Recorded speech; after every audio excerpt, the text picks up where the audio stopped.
फयाजुल हसन चौहान साहब, आपने अपने जुमले में एक जुमला इस्तेमाल किया कि 1 लाख लोगों के जलसे में 10 लोग शामिल किए गए और उन्होंने चंद वीडियोस बनाई। एक और बात जो सबसे अहम आपने कही, आपने कहा कि तहसील लेवल का जलसा। तो एक सवाल आपके सामने रखूंगा, बल्दियाती इंतखाबात नहीं, मुल्क में आम इंतखाबात शुरू की तैयारी है और IPP जिसे कहते हैं वो दावा कर रही है कि वो न सिर्फ पंजाब बल्कि कौमी सतह पर जो है वो कारकर्दगी दिखाएगी।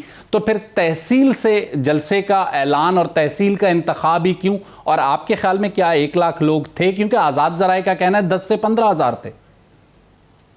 नहीं, ये जो बाकी जलसे हुआ करते थे पाकिस्तान के अंदर, पूरी हिस्ट्री आपकी भी माशाल्लाह ठीक उम्र होगी, लेकिन आपसे दुगनी उम्र पॉलिटिक्स के अंदर मेरी है। जना 44 साल में एक सियासी कारकुन और एक सियासी रहनुमा के तौर पर काम किया। 4-5 साल ही कम होगी फयाज साहब। सुन लो यार, बीच पे ना टोका करें। शायद साहब मेरा मजाज नहीं है, सवाल पूछ के ना मुझे 1.5-2 मिनट जवाब देने दिया करें। ठीक है, 1.5 मिनट आपको बात करने दिया करें। जनाबे वाला, आप बताएं, ये जो नवाज शरीफ साहब का भी जलसा हुआ है, इसमें कितने बंदे थे? इसके अलावा जितने जनाब चेयरमैन तहरीक इंसाफ जलसे करती रही है और जितना जलसा करने के बाद बताते थे, क्या उतने जलसे होते थे?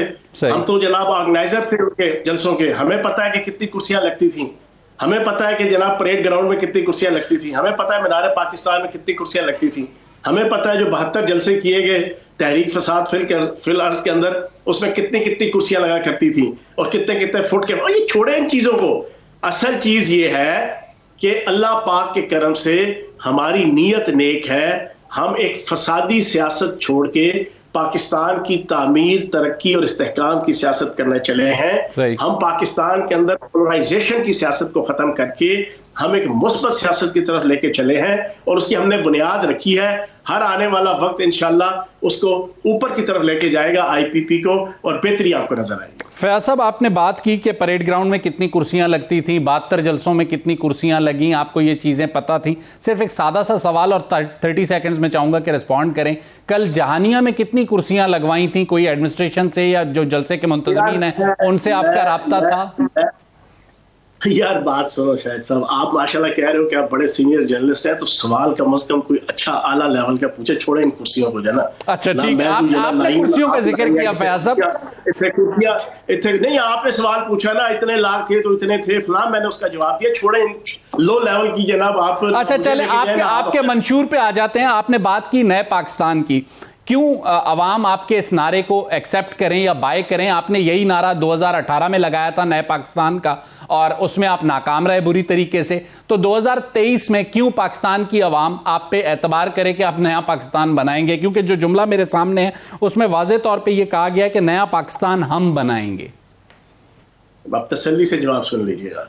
आप मुझे ये बताएं कि इस पाकिस्तान के अंदर रोटी कपड़ा मकान के नाम पे 8-8 दफा सूबाई और 4-4 दफा जनाब वफाकी हुकूमत की जो लोगों ने बारियां ली, और यहाँ पर पाकिस्तान में एशियन टाइगर के नाम पे और पाकिस्तान के अंदर खुशहाली के दौरा के नाम पे 8-8 10-10 दफा पंजाब के अंदर जनाब आपने सूबाई हुकूमत और वफाकी हुकूमत 4-4 दफा इंजॉय की। आपने जनाब पाकिस्तान के अंदर नया पाकिस्तान के नाम पे 50 लाख घर और 1 करोड़ नौकरियां और फला फला के आपने नारे सुने। अगर वो रियलिस्टिक थे तो जनाबे वाला ये जो नारा अगर हम लगा रहे हैं कि 300 यूनिट बिजली का सारिफ जो है उसका बिल रियासत अदा करेगी, आपका मोटरसाइकिल सवार को आधी कीमत पे पेट्रोल मिलेगा, आपकी 50,000 कम से कम मजदूर की तनख्वाह होगी, आपका जनाब 12 एकड़ का किसान उसको ट्यूबवेल के लिए बिजली मुफ्त मिलेगी। हम, और सबसे इंपॉर्टेंट चीज ये कि आज तक कभी किसी सियासी जमात ने ये नारा नहीं दिया, मजहबी देती हैं। हमने कहा कि हम पाकिस्तान के अंदर नामूसे रसालत और खत्म नबूवत के कवानीन का तहफ़्फ़ुज़ करेंगे। क्या ये चीजें कोई अनरियलिस्टिक है? क्या आप ये समझते हैं कि जो हम अरबों रुपए बेनजीर भुट्टो जनाब support programme, income support programme और आप एहसास प्रोग्राम के तहत अरबों रुपए, कई 100 अरब हम साल का लगा देते हैं, क्या हम उसको यूटिलाइज करके इन सारी चीजों को हम जनाब मटेरियलाइज नहीं कर सकते? तो जनाब इनमें से कोई भी अनहोना, कोई भी अनएक्सपेक्टेड और कोई भी अनयूजुअल किस्म का जनाब नारा नहीं है। हमारी नीयत नेक है। और बड़ी मजेदार आपको एक चीज बता दूं, जी, जो 2 बंदे जहांगीर तरीन साहब और अलीम खान साहब, सही, ना तो उनकी शान में हम कोई जमीन आसमान के कलाबे मिलाएंगे, उनके अखलाक, उनके किरदार, लेकिन जो उनका एक बिजनेस और कारपोरेट सेक्टर के अंदर जनाब जनाब जो बैकग्राउंड है, जो उनकी प्रोफिशिएंसी है, उनके जितने कंटेम्परेरीज हैं वो सारे इस बात को तस्लीम करते हैं कि चाहे शुगर मिल हो, चाहे वो प्रॉपर्टी का बिजनेस हो, चाहे वो जनाब मीडिया। फयाज साहब, आपने कहा मुझे 1.5 से 2 मिनट दीजिएगा, चाहूंगा कि इंटरवीन करूं। उन्होंने बड़े अच्छे तरीके से अपना आप मनवाया और बाकी इंडस्ट्रियलिस्ट और बाकी अपने लोगों की निस्बत उन्होंने साबित किया कि वो इन बिजनेसेस को बड़े अच्छे तरीके से फयाज साहब सवाल ले लीजिएगा। फयाज साहब सवाल ले लीजिएगा। फयाज साहब कंप्लीट होने दिया करो ना यार। सर 3 मिनट बात तो कंप्लीट होने दिया करो। जी बोलें। और भाई आप बात तो कंप्लीट होने दो ना। जब आप बात ही कंप्लीट होने देंगे तो फिर फायदा कोई नहीं है। ठीक है, कम से कम सवाल चाहे 1 मिनट ऊपर हो जाए, मैं जवाब दे रहा हूं, बात तो कंप्लीट होने देना शायद साहब। ठीक है ना। हाँ, सवाल पूछ के चाहे मैं 4 मिनट लगाऊं। असल इशू ये है कि हमने लोगों तक मैसेज देना है, हमने यहां पर लोगों को बताना है कि यार मेरा मौक़िफ़। फयाज साहब, लेकिन आप जो बात कर रहे हैं, फयाज साहब आप जो बात कर रहे हैं, अगर उससे कोई सवाल निकलेगा तो मैं आपसे सवाल करने की कोशिश करूंगा। भाई वो बाद में पूछे ना, पहले मैं तो ब्रेक लगा लूं ना। ठीक है, चलें आप अपनी बात पूरी करें। आप अपनी बात पूरी करें, फिर मैं सवाल रखता हूं। मेरा एक मजाज है ना, तो मैं पैनल शो करता हूं, ठीक है जी, 5 साल से। दूसरा यह है कि मैं सवाल पूछ के जितना मर्जी नेगेटिव सवाल पूछो, जितना मर्जी एग्रेसिव सवाल पूछो, आपको इजाजत है। सही। हत्ता कि आप मजाक में ये बात कर रहा हूं, इसको ज्यादा सीरियस ना ले लेना। हत्ता कि गाली भी निकाल दो यार। अल्लाह ना करे कि हम किसी को गाली दें, ना गाली के हक में। मैंने मजाक में कहा, मैंने मजाक में एक चीज कही है, मेरी तरफ से करो। चले आप अपना आर्ग्यूमेंट पूरा करें ताकि मैं सवाल रखूं। तसल्ली से जवाब सुनो, बस आप पूछो। सवाल मेरा आपसे यह था, आपने जहांगीर तरीन साहब और अलीम खान साहब की कामयाबियां बिजनेस की गिनवाई। यही बिजनेस की कामयाबियां हमें मियां नवाज शरीफ और आसिफ अली जरदारी की भी शुगर मिलों में नजर आती हैं। इन्हीं अफराद की बिजनेस की कामयाबियां थी। 3.5 साल ये इमरान खान की हुकूमत का हिस्सा थे। जहांगीर तरीन साहब वजीर आजम हाउस में बैठ के पाकिस्तान को चलाते थे। अलीम खान साहब खुराक के वजीर थे, और उन्हीं दिनों में हमने देखा कि खुराक का बहरान भी आया, गंदुम भी शॉर्ट हुई। इस कारकर्दगी की बुनियाद पर जाती बिजनेस चलाना और मुल्क चलाने में जमीन आसमान का फर्क होता है, और यह साबित हो चुका है। जिनका आपने माजी में कहा कि वो बेनजीर इनकम सपोर्ट प्रोग्राम या एहसास प्रोग्राम के तहत मुल्क नहीं चला सके, तो यह भी साबित हो चुका है कि तरीन साहब और अलीम खान साहब भी सक्सेसफुल मॉडल नहीं है। अब तसल्ली से जवाब सुन लीजिएगा। आपकी इत्तला के लिए अर्ज है कि जिस आसिफ जरदारी और नवाज शरीफ की शुगर मिलों का आपने तस्करा किया है, मैं हुकूमत में रहा हूं, मैं 2 दफा जनाब हुकूमती जनाब सूबाई असम्बली का मेंबर और मिनिस्टर रहा हूं। मैंने 5-6 पोर्टफोलियो मैंने जनाब एक्सरसाइज की हैं। आपकी इत्तला के लिए अर्ज है, अरबों रुपए के आउटस्टैंडिंग अभी भी जरदारी खानदान के और नवाज शरीफ खानदान के काश्तकारों के अरबों रुपए उनके जिम्मे है। जहांगीर तरीन वाहिद सियासतदान और वाहिद सनतकार और वाहिद जनाब आपका शुगर मिल ऑनर है जिसके जिम्मे 4 आने हर साल वो गन्ने की कीमत मार्केट से 10 रुपए 20 रुपए ज्यादा रख के और पूरी की पूरी कीमत अदा करता है। ये मैं ऑन बोर्ड कह रहा हूं और ऑन रैकेट कह रहा हूं और चैलेंज दे के कह रहा हूं कि अगर जहांगीर तरीन साहब का पिछले साल का 1 रुपया भी बकाया हो तो आप दोबारा प्रोग्राम कीजिएगा, मैं पूरी पाकिस्तानी कौम से माफी मांगूंगा। और दूसरी तरफ आसिफ जरदारी और जनाब आपका नवाज शरीफ, इनके खानदानों के अभी भी 200, 400, 500 अरब रुपया पिछले 10-15 साल के, हम बैठे हैं ना मिनिस्ट्री के अंदर, हम कैबिनेट में बैठे हैं, हमारे सामने शुगर केन की जनाब शुगर केन कमिश्नर जब रिपोर्ट पेश करता था तो जनाब जमीन आसमान का फर्क। ठीक हो गया। ज़राअत और सनत और तजारत और इनोवेशन के हवाले, एक मिनट सुन ले मेरी बात। जहांगीर तरीन साहब ने कारपोरेट सेक्टर के अंदर ज़राअत, सनत और तजारत के अंदर जो असूल अपनाए, पाकिस्तान का कोई पॉलिटिशियन के जो इंडस्ट्रियलिस्ट हो, जो तजारत करता हो, वो उनके मुकाबले में जना कभी भी आपको उस लेवल पे नजर नहीं आएगा।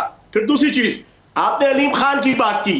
अलीम खान के टीवी चैनल से लेके अलीम खान के बिजनेसेस के अंदर चले जाए, वहां पे मुलाजमीन रुलते नहीं है। उनको 6-6 महीने तनख्वाहें या साल तनख्वाहें जनाब के लिए वो रुलते नहीं है। उनको फयाज साहब एक सवाल ले लीजिए, अगर माइंड ना करें एक सवाल ले लीजिए। मैंने फिर कहा, दोबारा दोहरा रहा हूं, पहले कह चुका हूं कि मैंने उन्हें उनकी जो कारकर्दगी है उसे उनके बिजनेस की बुनियाद पे नहीं जांचना, एज अ पब्लिक रिप्रेजेंटेटिव जांचना है, उसी की बुनियाद पे सवाल उठाया। चाह रहा हूं कि जो बंदा पब्लिक को डीलिंग में इस अंदाज से अपना, इन लोगों की आप चले जाए ना, इनके कारोबार आप देख लें, उन कारोबारों के अंदर लोग रुलते हैं, इनकी मिलों के अंदर लोग रुलते हैं। चले एक और सवाल ले लें, एक और मैं अब जरा करते हैं वो रुलते हैं। मैं जरा जब ये हुकूमत में आ जाते हैं तो इनकी इतनी आकड़ होती है कि इनके अरबों खरबों पे गरीब मजदूर के, गरीब किसान के, गरीब काश्तकार के ये देना गवारा नहीं करते। फयाज साहब, जिनके नाम आप ले रहे हैं, आसिफ जरदारी, नवाज शरीफ, और मैं उनके दिफा के लिए यहाँ नहीं बैठा। एक सवाल ये ले लें, आपने जो ऐलानात किए हैं, जो आवाम को कंपैरिजन किया था ना मेरी जान, इसका मैं आपको जवाब दे रहा हूँ। मैंने एक चैलेंज दिया आपको, मैंने एक चैलेंज दिया, शायद सुन लो आप। जी जी, आप एक चैलेंज ले लो। जी जी, जहांगीर तरीन साहब की शुगर मिलों के आउटस्टैंडिंग और जरदारी और नवाज शरीफ खानदान की मिलों के आउटस्टैंडिंग, आप इसका डेटा अपने कोऑर्डिनेटर को कहो कि अगले 6 दिन में इकट्ठा करें, बिल्कुल मेरे साथ प्रोग्राम करें। अच्छा फयाज साहब, आपने चैलेंज दिया और ये चूंकि एक जाती मामले का चैलेंज है, मैं इसे जरूर कोशिश करता कबूल करूं, लेकिन मुझे बड़ी खुशी होती। फयाज साहब सवाल ले, आपने अपनी बात कर ली, फिर दूसरे की भी सुन लें। आपने जो बात की मुझे बड़ी खुशी होती। आप अगर 3.5 साल की एज ए सूबाई वजीर अलीम खान की पंजाब की कारकर्दगी मेरे सामने रखते, मुझे बड़ी खुशी होती। आप जहांगीर तरीन का जो वजीर आजम हाउस में ऑफिस है उसकी कारकर्दगी मेरे सामने रखते, मैं कहता कि फयाजुल हसन चौहान हक पर हैं। चलें आ जाएं, आपने जो बात की 300 यूनिट बिजली देने की, आपने सर मेरा सवाल ले लें, सर मेरा सवाल ले लें, पहले इसका जवाब जी बताइए, पहले इसका जवाब दे लें। आपकी इत्तला के लिए अर्ज है कि पहले 6 महीने के अंदर ही जब मिसेज चेयरमैन तहरीक इंसाफ वो अपने शोहर को कहें कि जहांगीर तरीन को मैं पीटीआई के अंदर देखना नहीं चाहती, और पहले 3 महीनों से लेकर 6 महीनों के अंदर आप खुले लाइन लगा देंगे उनको, उसके बाद आप कौन सी परफॉर्मेंस की आप उनसे तवक्को रखेंगे? दूसरी चीज, अलीम खान साहब का आपने तज़किरा किया कि खुराक का बहरान आया। किसने कह दिया आपको खुराक का बहरान आया उनके दौर के अंदर? सही, किसने कहा आपको खुराक का? एक मिनट सुन ले। खुराक का बहरान जो है ना, वो उनसे पहले का जो वजीर खुराक थे। सही, कोई खुराक का बहरान ऐसा, खुराक के बहरान आते रहे हैं जब ये पीटीआई के पीटीआई के पूरे 3.5 साल दौर में कोई शॉर्टेज नहीं हुई। 96 और 2008 उसके आने के 3 महीनों के अंदर पाकिस्तान की हिस्ट्री में जो 3 और 4 खुराक के और गंदम और चीनी के जो बहरान आए हैं, वो आपको अगर उनकी तफसील लेंगे तो आपकी कानों के नीचे से धुआं निकलेगा। चलें एक छोटा सा सवाल, शुगर स्कैंडल की तहकीकात आप ही की हुकूमत में तरीन साहब के खिलाफ हुई थी मेरा ख्याल है। और भाई वो चेयरमैन तहरीक इंसाफ को जाती कुड़क आ गई थी अपनी मिसेस के इसरार के ऊपर। वो जहांगीर तरीन के जिसके पैसों से उनके घर का किचन चलता था। मैं जाती तौर पे सफीर से लेके चौधरी अयूब से लेके उनके ड्राइवर और उनके जाती गार्ड से लेके चेयरमैन तहरीक इंसाफ के, मैं कम से कम 12 से 15 जनाब मुलाजमों जानता हूं, और मैं सेंट्रल ऑफिस के सारे मामला जानता हूं कि जिनके खर्चे जहांगीर तरीन साहब अदा किया करते थे।